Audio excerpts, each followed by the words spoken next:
Hi everyone, welcome back, and in this tutorial we're going to go through editing the building information model in a little bit more depth beyond geometry into a lot of the information that's embedded here.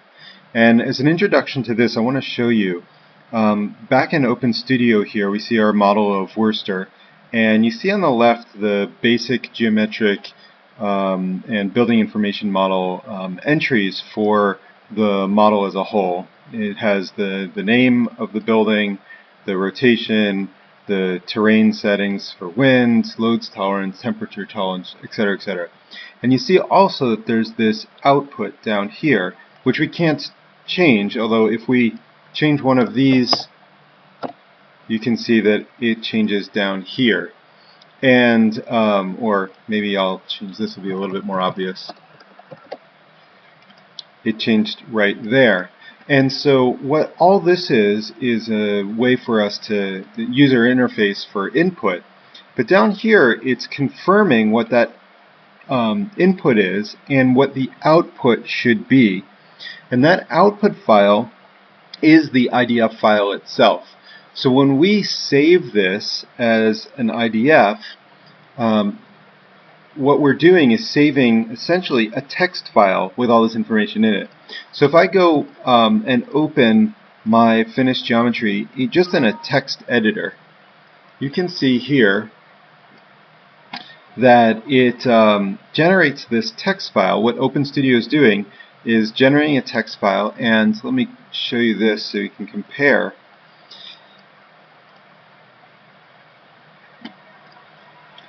The file itself, which you're seeing on the right in the text editor, has in it the exact same words that we saw right here.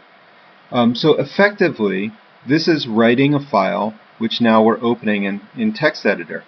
And this file is called the IDF file. And in this file is everything about your model. So from the general building to the schedules to materials and constructions and windows and the geometry of each building surface and the HVAC systems and the output variables and all these different things. And that's the whole file. It's a very, very large file, but actually it's just text, so it's only a few kilobytes in real size. So we're going to use a program in order to edit this file, because the text itself can be a little bit cumbersome. The program that we're going to use is called the IDF Editor.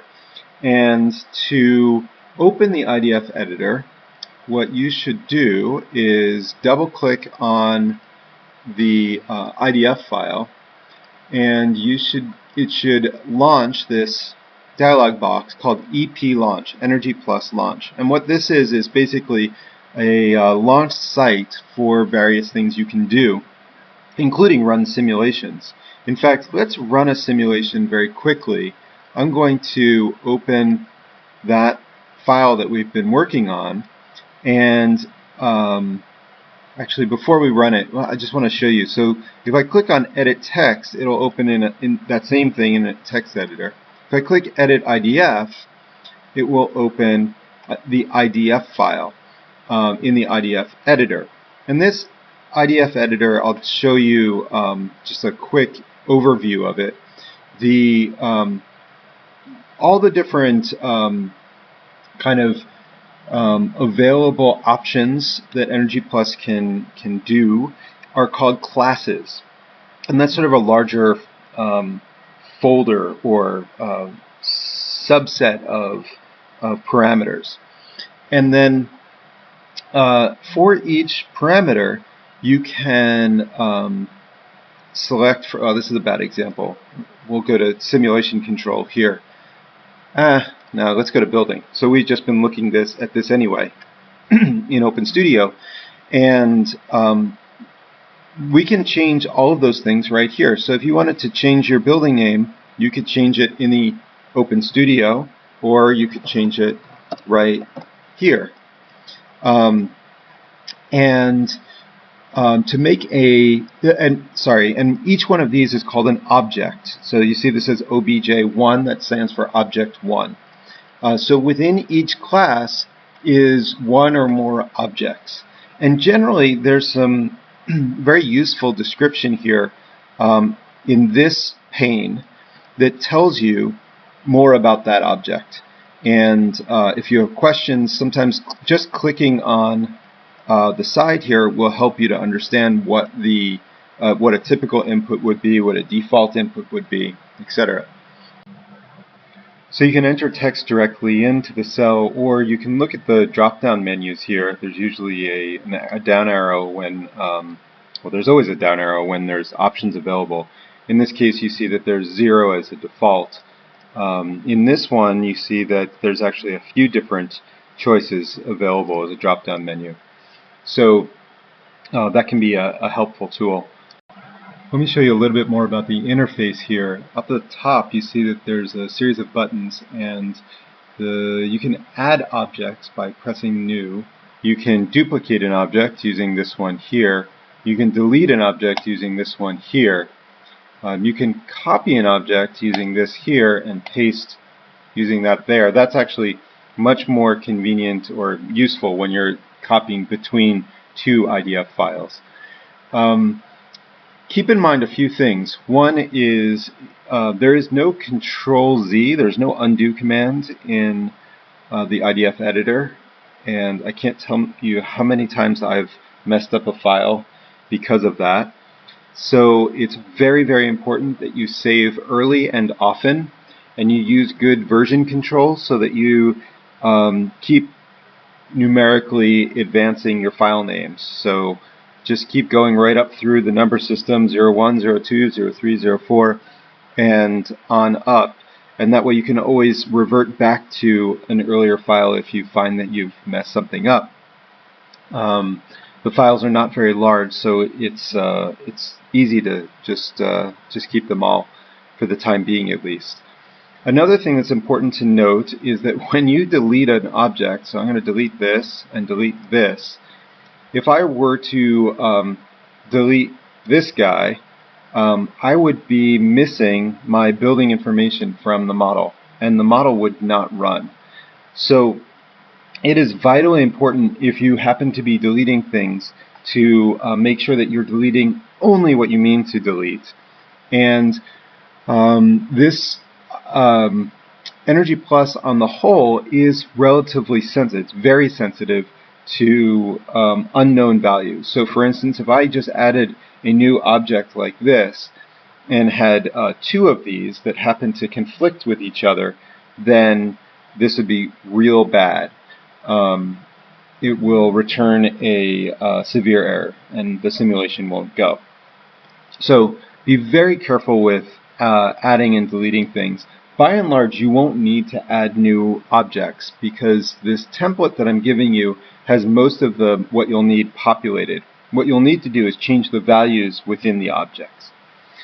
So let me give you an overview of all of the classes. Energy Plus is an amazing program with almost infinite flexibility, and it works on first principles of thermodynamics, but it also has this kind of interface of modules that sits on top of that thermodynamic engine. And these modules allow the program to be expanded, and over time it's gone through many, many versions and has gotten more and more sophisticated. And at the same time, there's some modules that just make things easier. You'll see that when we use them. But all in all, this file contains a huge number of potential classes for you to use. Now, we're not going to use the great majority of what Energy Plus has. We're going to sort of scale this back to something manageable for this 8-week class. If you press Control-L like that, you can collapse the class list to just show the classes that are populated. And you see on the left it says bracket 0001. That means that there's one object in the building class. If I go to 7 here, 0007 schedule type limits, it means that there's 7 objects in that class.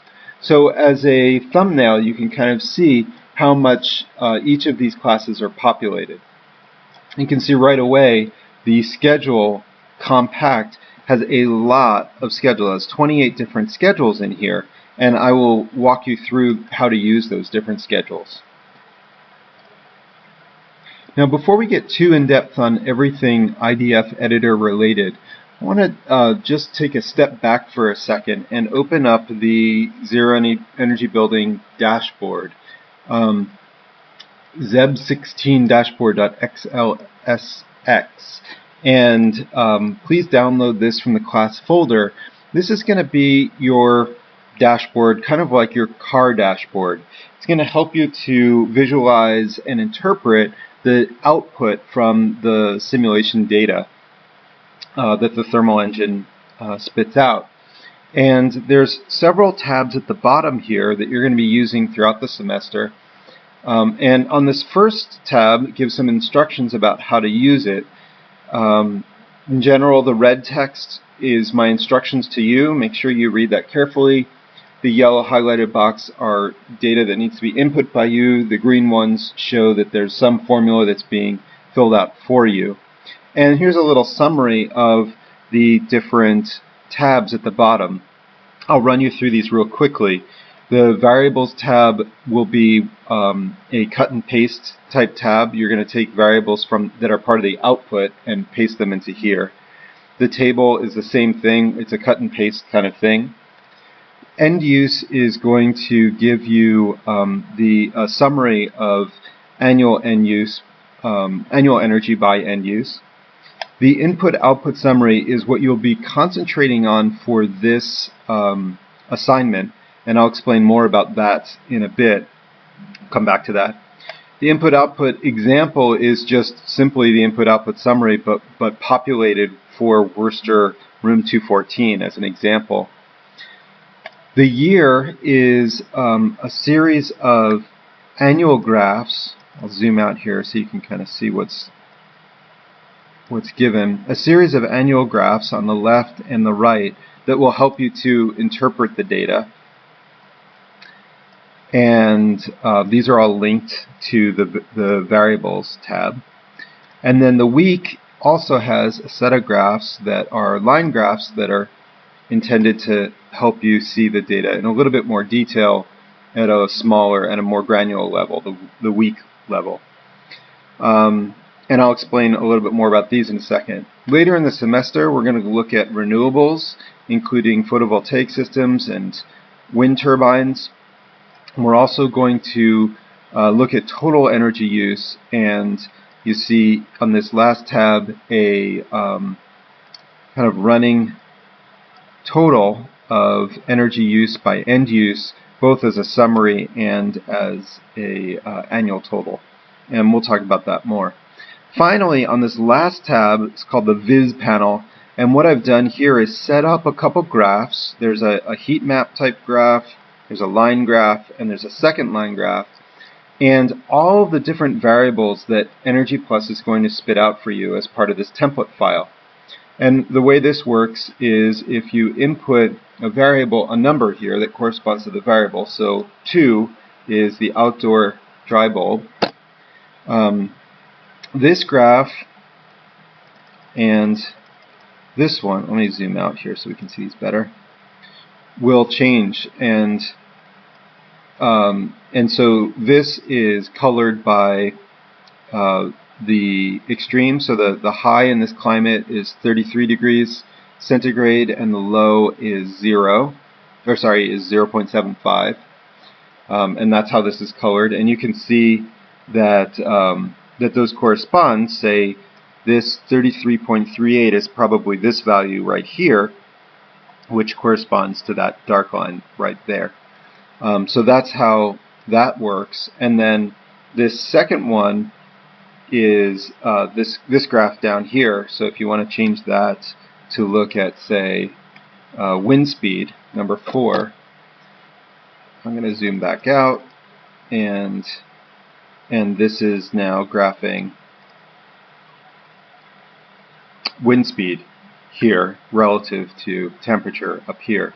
So these are just meant as quick visualization tools so you can investigate the data a little bit more and kind of walk through all the different variables that we're going to output.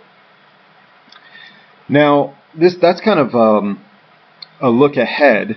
For this week, what I'd like you to do is concentrate on this input-output summary, and I guess I'll start in the input-output example here.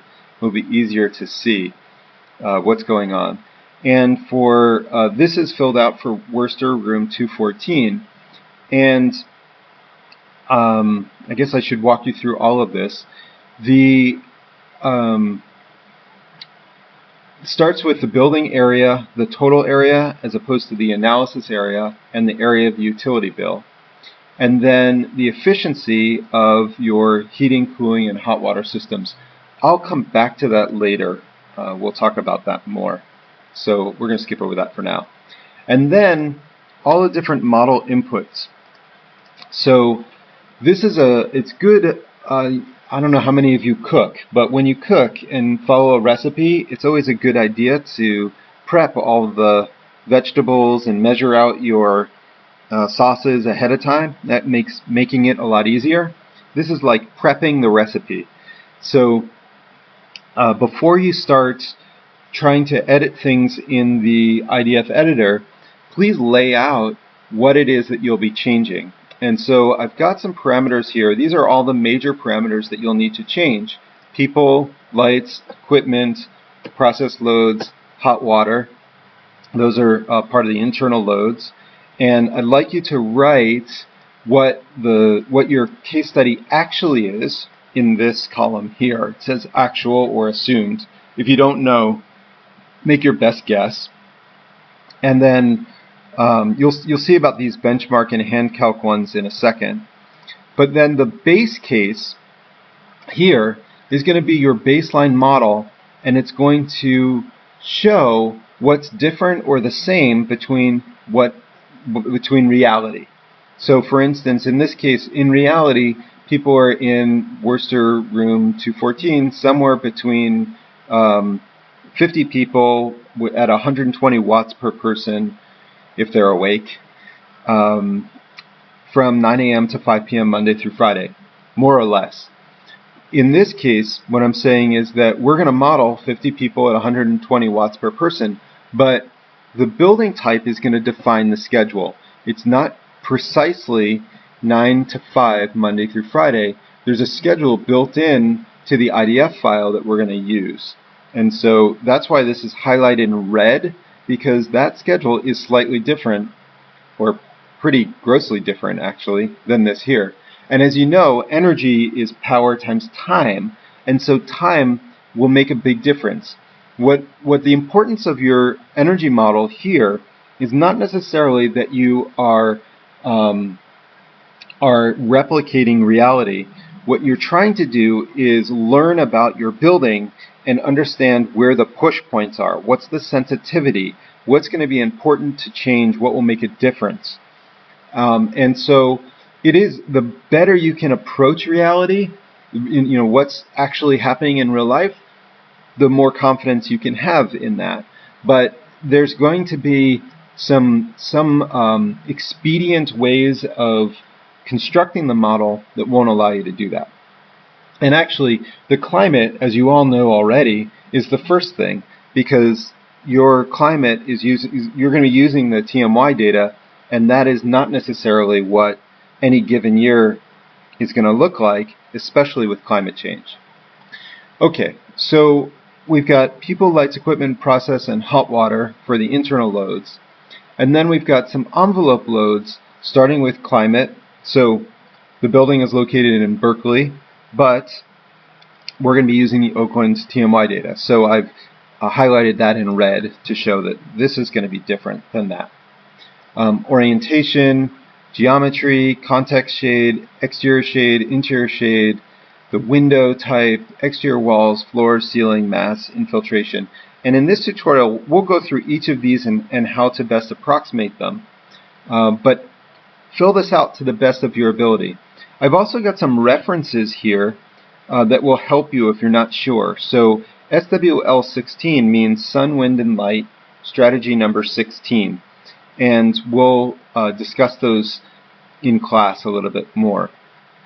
When I couldn't find good references from Sun, Wind, and Light, I've written some typical values down. For instance, infiltration, a value of 0.1 is extremely tight, a value of 1.0 is pretty leaky, and a typical new construction would be somewhere around 0.3 air changes per hour. So that's what I've got here. And then finally, the system, so ventilation, heating, and cooling. I want you to describe your system as best you can, and then write down here what you're inputting, and we'll go over that. And below all these inputs is a place to see the outputs. And so these bar graphs are going to help you to understand how your model is performing relative to some of the previous work you've done. So comparing to the utility bill, the benchmark, the hand calculation, and then here's your baseline. And then you're going to be looking at a whole bunch of other parameters, which I'll describe in a second. So this graph is reading data that is input down here. So you see this as model outputs. And so you see your old friends, the different energy end uses, and what I'd like you to do is to input those results here. And I'll show you how to get those results. There is a little bit, this part is relatively automated, but this part here for the utility bill, benchmark, and hand calculation, you're going to have to go in and manually input in these yellow highlighted cells the fuel and electricity from your utility bill, and then the energy use by end use from your benchmark building and from your initial energy model, which I've called hand calc in this. And ultimately what you're going to be doing is comparing these to your baseline. Your baseline, by the way, the reason this chart is set up this way is because these units are in kilowatt hours for your entire building. These units down here are in kilowatt hours per square meter, so energy use intensity, which is what I'd like you to input here. In these cases where I've got these grayed out cells, this is all automated based on the formula and other data that you've input. So just paste into these cells here. Okay, so this assignment is a two-part assignment. The first part is to build your initial energy model, which is going to be the baseline there. And then the second part is to do a sensitivity analysis looking at a whole bunch of other inputs. And you'll see these are very easy to change once you've got a baseline built. And that is going to be looking at what happens if you change your model and eliminate certain things. So for instance, what if you get rid of all people? Then theoretically your heating load would go up, your cooling load would go down, your ventilation rate might change, your lighting equipment process and hot water would pretty much stay the same. What happens if you get rid of lights? What happens if you get rid of equipment? And so on and so forth, on through different parameters. The idea of this exercise is that as you get rid of these different things, you're going to be able to see relative to this graph which are most important. Right now, this model, it's fairly clear that the heating, this large blue area, is predicted to be the most important. Whether we're looking at the benchmark building, the hand calc, or the baseline, they all show that the heating is substantial. And so a place to concentrate on. But relative to heating, it'll be interesting to see what things affect that. Does insulation affect that? Does ventilation affect that? Do the influx of internal heat loads affect that? Do schedules affect that? And so the goal of this exercise is not necessarily to have your baseline be exactly like your initial energy model or your utility bill. The goal is to be able to explain what's different about them and why, what assumptions are different in your baseline model than in these other models, and what are the parameters that your building is sensitive to, so that then you can go and try to devise a good way of renovating the building. So to help you do this, I've set up this input-output. Let me zoom out here. I've set this up in a graphic way so that as you input your baseline model here, and then for each successive sensitivity run, you'll change just one thing at a time and write down what that thing is. So for instance, right here, I've changed the lights to be 0 watts per square meter. So graphically, it's really easy to see that.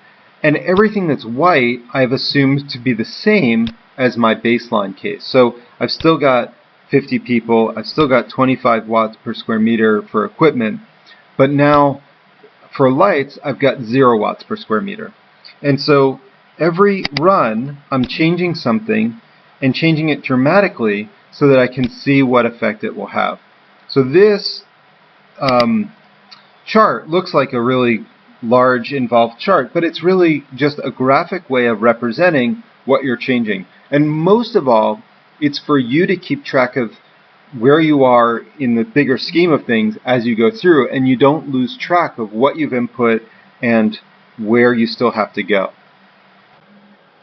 Now that I've introduced you to the spreadsheet and the IDF editor, I want to show you in a little bit more depth how to import or input values into the IDF editor and kind of manage everything as you go through this process.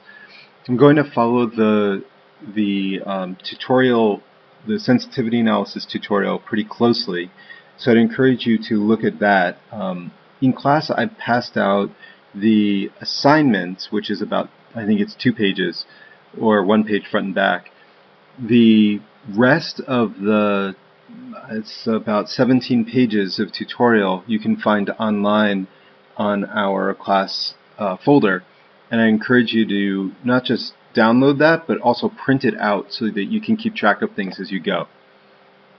So let's start with internal loads. These are pretty straightforward, so we can go through them pretty quickly.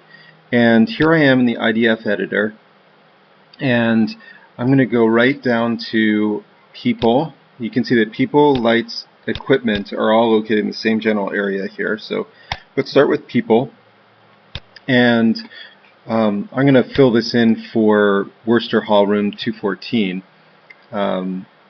The name of the object is Zone 1 People.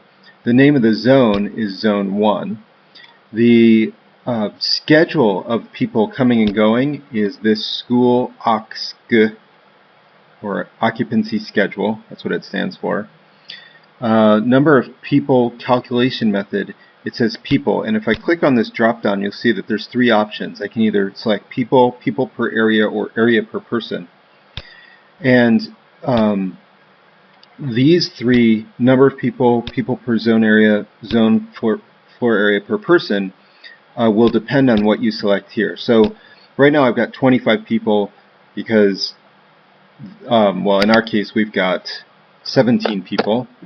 I can also do it, instead of 17 people, I could do it on a person per square meter basis. So I could say that there's 0.1 people per square meter, for instance, but then I would want to change this to people per area. And in this case, Energy Plus will ignore this 17 and just look at this 0.1 number. If I want to do it by zone floor area per person, I could say that there's 10 square meters per person, and then change this similarly to area per person. And now it will ignore both of these and just look at this. So it's vitally important that you pay attention when you're filling out any of these calculation methods. And you'll see when you go to lights, it has a similar way of doing things. With a calculation method, you can do just in watts, watts per meter squared, or watts per person. Same with electric equipment, hot water, etc. So going back to people here, I'm going to keep going with my just 17 people. And then the rest of these, you can pretty much ignore the values here. This is the amount of heat, radiant heat that they're giving off, which is 30% of their heat is radiant. The sensible heat is set to calculate, auto-calculate. The activity level schedule is this schedule refers to the schedule activity sk, or activity schedule. And actually, this is a good time to go over schedule. So I skipped over this one before. This is the number of people schedule, and this is the activity schedule. And all the schedules are located up here in this schedule compact. So let's go look at those two schedules, the activity schedule and the occupancy schedule. Here's the activity schedule right here. And you can see that there's a specific way that these are written, and if you speak in weird English, you can make the logic work. So the activity schedule is named activity schedule, and the schedule type limits, you can see over here, is any number. So that number, in this case, it doesn't matter. It's just any number that is going to be returned, and you'll see what I mean by that in a second. And it's going to look for any number through December 31st. So in your head, you should say from January 1st through December 31st for all days until 24 o'clock is midnight. So in your head, you should say from 1 a.m. until midnight. And 120 is the number it's going to look for. So that number is this any number. So what this essentially does as a schedule is it says that people are going to have 120 watts of activity level. That's how much heat they're going to give off at all times. Now, if you wanted to be creative about this, you could probably reprogram this to account for lunch, that people would have a higher metabolism at lunch as they're digesting, maybe giving off more heat, or maybe after, if you're at a school, after recess, the kids come back in and they're warmer after playing, or maybe you're sitting through this lecture right now and you're falling asleep and everybody is down to like 60 watts. And so you could theoretically go through and reprogram these so that you have a customized activity schedule. So that's just one example. It's a very basic one. In our case, let's not change this. Let's just keep this at 120, which is a good estimate of an average activity level for a sedentary person, say, sitting at a desk. Now, you'll notice as you page through these, I shouldn't have skipped ahead like that. Let me go back to the beginning. There's an always-on schedule, which is, in this case, a fraction, meaning 1, means that something is always on. So if I assign that to my activity schedule, it would just say that it's always 1. If I assigned always off, it would always be 0.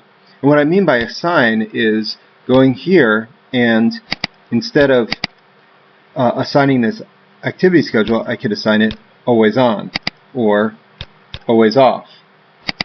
And so it would effectively give, if it was always off, it would give no heat. It would be 0 all the time. So let's go back up to the schedule. We've got always on, always off. I've got a tree schedule in there, which is a 60% transparent. Night ventilation schedule we'll get later in the semester. And then you see there's a set of schedules for each program type.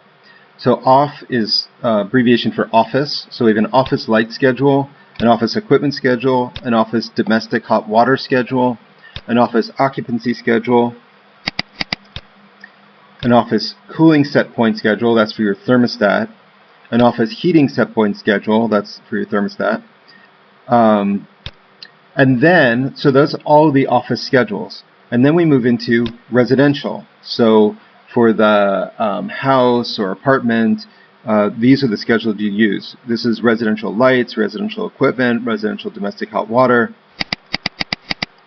residential cooling, heating, and occupancy schedule. And now here we're getting to where this building that I'm modeling is, Worcester 214, school. So we have a school equipment schedule, school domestic hot water, school light schedule, school occupancy schedule, and then I'll just fast forward here. We have a school cooling, heating, and then after this we have hotels, and that's it. So let's go back to the school occupancy schedule, and let me walk you through this one so you can get the hang of it, what this means. The school occupancy schedule is a fraction. So what it's saying is that whatever number, say we have 17 students, then it's going to multiply those 17 students times whatever number is in here. So until 8 a.m., it's going to look for the number and multiply by 0. So we're going to have no one in the room until 8 a.m., from midnight to 8 a.m. From 8 a.m. to 4 p.m., it's going to say 70% of the people are in the room. So 70% of 17 people. And from 4 p.m. until 9 p.m., 15% are in. And then after 9 p.m., no one is in. And that happens on from January 1st until June 30th for weekdays and the summer design day. Don't worry about the design days. They're left over from another run. But this is for weekdays. For all other days, which you see right here, for all other days, meaning weekends and holidays, until midnight, 0. So this says that no one is in the school at all on Saturday or Sunday. I know that you guys are there working all the time. Now, there's effectively a summer break between June 30th and September 1st, because what this is saying is from June 30th to September 1st, no one is there from midnight until 8 a.m. From 8 a.m. to 9 p.m., 15% of the people are there. And then from 9 to midnight, no one is there. So compare this 8 a.m. to 9 p.m. period in the summertime to the 8 a.m. to 9 p.m. period where we have 70% of the students and 15% of the students doing the rest of the time. I hope that makes sense. So that's for weekdays in the summer, and then we have all other days in the summer, no one is there on the weekends or holidays. And then finally, for the fall semester, this now says through December 31st. So you have to go back up here and say from September 1st through December 31st, we return to this schedule, which is the one from before, with 8 a.m. to 4 p.m., 70%, 4 p.m. to 9 p.m., 15%, and no one's there on other days. So I hope that this helps you to understand how the schedules are written. And if you want to customize the schedule, feel free. It is kind of a pain to customize these, to go through and do all this. Consider it, don't take it lightly if this is something you want to undertake to change the schedules. We'll cover some of these other schedules as we go through, but that's an overview of schedules and how they apply to people. Now that you've done people, the lights should be very simple because it's very similar. We have the name of the lights, the zone that they're applied to, the schedule name, which we just saw as the school light schedule, and now we're doing this as watts per area. We could count up all the individual lights and assign a wattage to each and then give a total wattage, and then we'd want to change this to lighting level and then input it here, say 500 watts. But the way that I calculated this was based on a watts per square meter basis. Whoops. So watts per area. This is also called the lighting power density, and we talked about this in class. So 20 watts per square meter. You could also do it watts per person. And what's interesting about this is it means that depending on that occupancy schedule, the wattage, the lights would change. So if, for instance, you had occupancy sensors on your lights, this would be a really nice way of programming it so that the lights would go on when people are there, but they'd go off when they're not there. In this case, the lights are, the schedule is relative to the to this school light. So all of the wattage is going to be multiplied by the fraction that the school light schedule says. So if we go back up to schedule compact and go to the school light schedule here, then you can see from midnight until 7 a.m. we've got 0.17%, or sorry, 17% of the lights are on, and then from 7 to 9, 90% of the lights are on. So let's go back to lights. I think that's pretty much it. I don't think there's anything else to cover here. It's pretty straightforward. And electrical equipment is a similar process once again. We've got equipment as object 1, and we've got process as object 2. Make sure you keep these distinct so that you can report them separately. And what I'd like you to do is to estimate your wattage based on your initial documentation. But be very, very careful with your estimates of the wattage. It's very common for people to overestimate the wattage. And keep in mind that this is going to be multiplied by the schedule, so the school equipment schedule. So be very, how can we say, err on the lower side of inputting your equipment power density or total equipment power. I don't care how you do it, if you do it by the total amount or the watts per meter squared, or watts per person for that matter, although watts per person probably doesn't make a whole lot of sense. Well, it might make sense depending on your building and what's using the equipment. For instance, I can think of a case where someone's computer is only on if they're there, in which case, yeah, it probably makes sense to tie it to occupancy.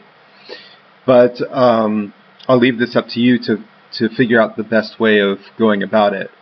For the process loads, now these can be really tricky, particularly related to schedules, because oftentimes process loads are very high and not operated for very long. And so right now I've got this set to be the school equipment schedule, but you might want to create your own process load schedule to better and more accurately reflect when your process loads are on and how long they're on. Alternatively, you could average out the wattage so that you're basically lowering the wattage and keeping this equipment schedule. Either way is fine. One thing to consider here as well, and this is a little bit different for process loads, is this category called fraction lost. And what this means is what percentage of the heat is lost to the outdoors, or lost outside of the zone more specifically. So an example of this would be like a dryer, a laundry machine dryer, where it's vented to the outside, and roughly 70%, maybe even more, 90% of your dryer heat is actually going outside. It's not being transferred to the thermal zone.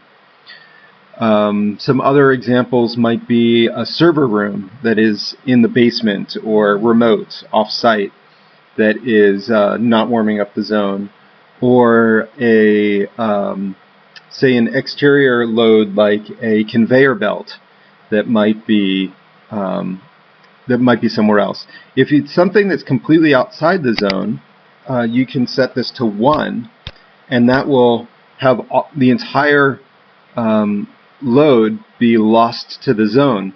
It'll still keep track of how much electricity it's using and report that number, but you won't be also needing to cool that number down, if that makes sense. Let me know if you have any questions. We can cover that in more detail in class. The last internal load for you to look at is hot water, and this is a little bit more involved because it's less involved. Energy Plus has a very, very complex way of modeling hot water systems, and actually all water systems. And it can go right down to the pipe that is delivering the water. In fact, what's complicated about it is that you actually need to model all the pipes. So I've got here a workaround that will allow us to model the hot water without modeling the hot water. And what it is that we're going to kind of artificially model the hot water system based on the spreadsheet that you already filled out for your initial energy model. And if you look at the model inputs calculator that is on the website, on our drive folder, you can see I've got this it's kind of like a handy tips, lots of different resources to estimate different inputs for your energy model. If you go down to the bottom, I'm going to talk about each of these, but if you go down to the bottom here, you can see the domestic hot water energy tab. And this should look familiar. So you all filled in all this stuff already with some basis or not in your initial energy model. And you estimated the flow rate and the number of users and uses per year, etc., etc. Well, and this returned an annual energy use, which you reported in your energy model. Well, I've extended this over here to the right now, and what I'd like you to do is to use this number and to backwards engineer it in order to get Energy Plus to understand it. Let me explain what I mean by that. The Energy Plus, let me show you what Energy Plus has here for hot water. Energy Plus for hot water, this is very similar to the people, lights, and equipment, where you have a name, a zone it's attached to, a schedule name, a calculation method, whether it's total wattage or watts per square meter or watts per person, and then latent heat for hot water, and the fraction that's lost. So in the case of hot water, a lot of it goes down the drain. A lot of the heat goes down the drain. So a lot of this is going to be lost anyway. Usually about 70% is a good estimate for things like sinks and showers. For cooking, it's a little bit less than that because a lot of that hot water is actually contained in the zone. But say if you're heating hot water, like for pasta or tea or something like that.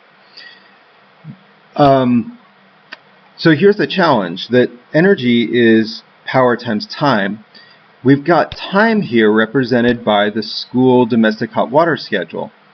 And so what we need to do is back out what the power should be based on your energy estimate in Excel.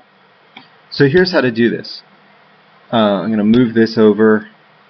I'm going to try to move this over so we can see both screens at the same time. And I'm going to go back up to schedule and look at that school domestic hot water schedule. I'm going to scroll over to my school domestic hot water schedule. Here it is. And you'll notice that it's got some specificity here. Almost every hour has a different fraction associated with it. And what I'd like you to do is to input in this spreadsheet here what that fractional schedule is. This is a good test of your understanding of the schedule as well. So for instance, this says that through December 31st, so from January 1st to December 31st, for weekdays, from midnight to 7 a.m., the fraction should be 0.05. So I've got 0.05, and it's going till 7 a.m. And then at 8 a.m., it changes to 0.1. At 9 a.m., it changes to 0.34. At 10 a.m. to 0.6, etc., etc., etc. So you go and you input all of those fractional schedules for the weekday. Then, to make this even more complex, there is a weekend schedule. The weekend schedule, though, thankfully, is not complex. It just says 3% of the hot water is used. So over here in our Saturday schedule, we input 3% all the way down from midnight to midnight. And in our Sunday schedule, we also input 0.03 all the way up and down. So what this does is give us the total annual time when that power is being used. And if we know the average time, we can back out the average power, which is what you see right here. Basically, this formula is taking the average annual, or the annual energy use that you calculated here, and dividing by all of the hours of the year, averaged by those averages for those fractional averages for the weekdays and weekends. So what that means is that once we've calculated that, we've got an average power, and this right here, the energy per year, is just a check to see that that it's calculated correctly. And you can see it's just slightly off. We're about 1,000 watt-hours off, but that's good enough for this for sure. So that 658 average watts is then what I would input into my hot water equipment wattage design level. I would call that 658, just like that. Now, as you do this, make sure that you're, in fact, for all of these inputs, make sure that your analysis zone that you're modeling in Energy Plus is the same as the analysis zone that you're modeling here. So if you've got a portion of it, say you've estimated all of the domestic hot water use for the entire, say, for the entire school, all of Worcester Hall, and I'm just modeling, what is it, like 100 square meters of that, then I'm going to want to take the total Worcester Hall building square footage and have a fraction of it be for this water. So that would look something like domestic hot water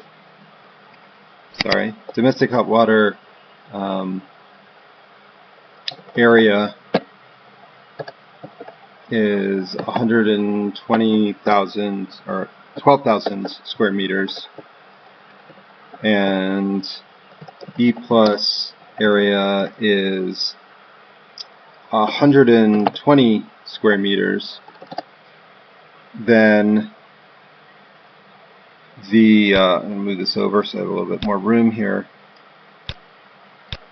And the domestic hot water area, the domestic hot water estimate is that, then the Energy Plus estimate would be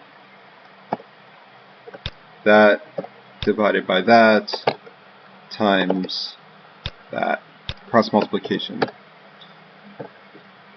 So a fraction of the total, and so this would be watt hours. So now this is actually what I would want to input into, this is what I'd want to use here, would be 12,344.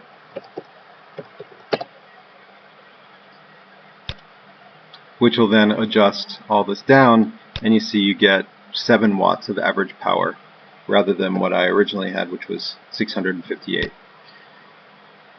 Okay, so I hope that made sense. I think this is a good place to stop this tutorial. This is all of the internal loads, and in the next tutorial we'll look at the envelope loads.